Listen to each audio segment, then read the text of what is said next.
जय हिंद मेरे प्यारे साथियों। आज के इस वीडियो में हम लोग जानेंगे सूरदास का जीवन परिचय।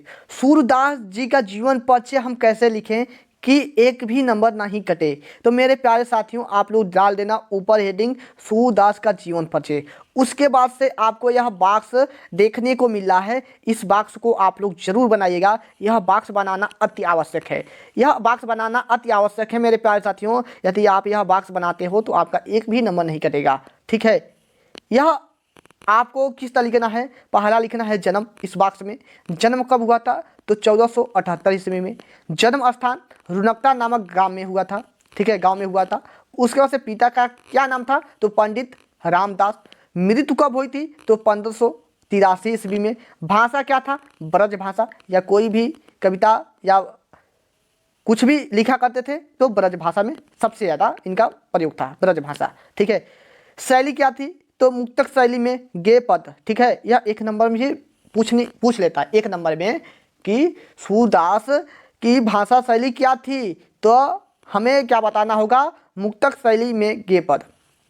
यह अष्टछाप व भक्ति काल के प्रमुख कवि हैं। ये भी एक नंबर में पूछ लेता है अष्टछाप के कवि कौन हैं, तो आपको क्या बताना है सूरदास अष्टछाप और भक्ति काल के प्रमुख कवि हैं।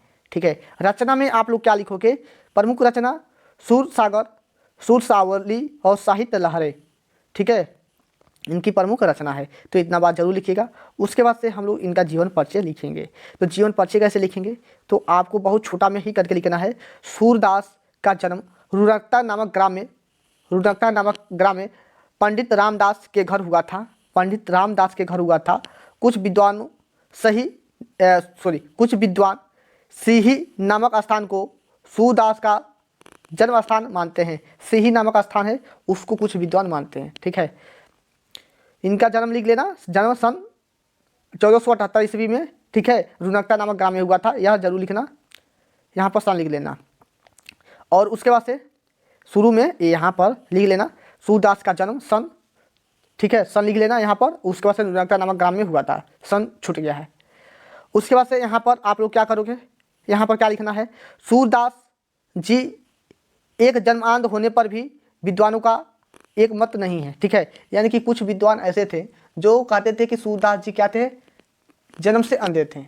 लेकिन कुछ विद्वान ऐसे हैं जिनका मानना है कि सूरदास जी जन्म से अंधे नहीं होंगे। जन्म से अंधे कैसे होंगे, इतना सूक्ष्म गहराई में जाकर और सुंदर सुंदर वर्णों का व्याख्या करते थे, काव्य किया करते थे, वह जन्म से अंधे कैसे हो सकते हैं। नहीं, ऐसा बात नहीं है, जन्म से अंधे नहीं थे, कुछ विद्वानों का मानना था। चलिए देख लेते हैं क्या है।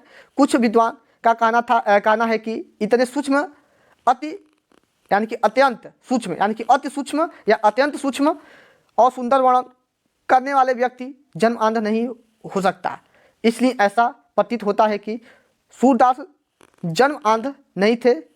जन्म अंध नहीं थे तो क्या थे, वरन यानी कि बाद में वह अंधे हुए होंगे। ठीक है, बाद में वह अंधे हुए होंगे, कोई ये मैंने थोड़ी ना कि वह जन्म से ही अंधे होंगे।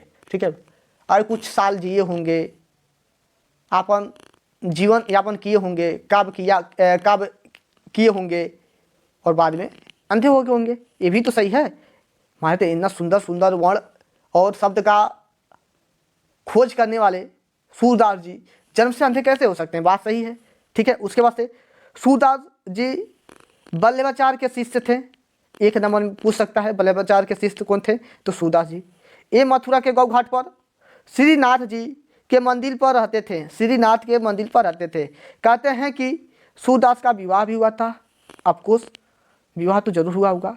पहले वे दीनता के पद गाया करते थे, दीनता के पद गाया करते थे, किंतु बल्लभाचार्य जी के संपर्क में आने के बाद वे कृष्ण लीला का गान करने लगे। ऐसा माना जाता है कि एक बार मथुरा में सूरदास जी से तुलसीदास जी का भेंट हो गया। वाह, सूरदास और प्लस के तुलसीदास किससे भेंट किए सूरदास से। तुलसीदास जी का भेंट हो गया सूरदास जी से, और धीरे धीरे उन दोनों में प्यार मोहब्बत यानी कि प्रेम भावना हो गई। ठीक है, धीरे धीरे प्यार मोहब्बत हो गया।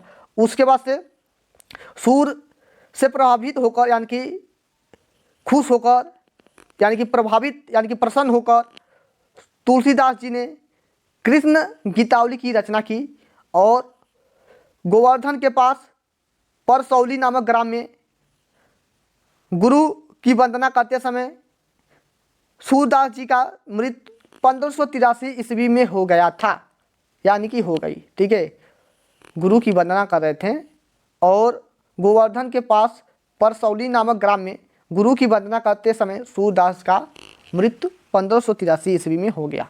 ठीक है, और इनकी कुछ कृतियाँ हैं, इनको जरूर लिखिएगा। ठीक है, इनको भी लिख लीजिएगा। कृष्ण भक्ति काव्यधारा के भक्ति सूरदास जी ने लगभग 1.25 लाख पदों, वाह 1.25 लाख बहुत ज़्यादा होता है, 1.25 लाख पदों की रचना की। सूरदास ने ग्रंथों की शाखा 25 मानी जाती है, यानी कि सूरदास के ग्रंथों की जो शाखा है वह 25 मानी जाती है, किंतु इनके 3 ग्रंथ ही उपलब्ध हुए। 25 मानी जाती हैं लेकिन 3 ही ग्रंथ उपलब्ध हुए हैं। पहला सूरसागर, सूरसावली और साहित्य लहरी, बस यही 3। इतना तीनों लिख देते हो तो आपको पूरा का पूरा नंबर मिल जाएगा। और इतना बात जरूर करना। ठीक है, इतना बात यह जो बॉक्स में बनाए हैं यह काम पहले जरूर दिखा देना। ठीक है, तो आज के लिए बस सूरदास। एक और जीवन पढ़ेंगे, एक और जीवन परिचय पढ़ेंगे तुलसीदास जी का। उसके बाद से एक भी जीवन परिचय हमें नहीं पढ़ाना है, बस इतना बहुत ज़्यादा है। ठीक है, तो आज के लिए बस इतना ही। ओके बाय, जय हिंद साथियों।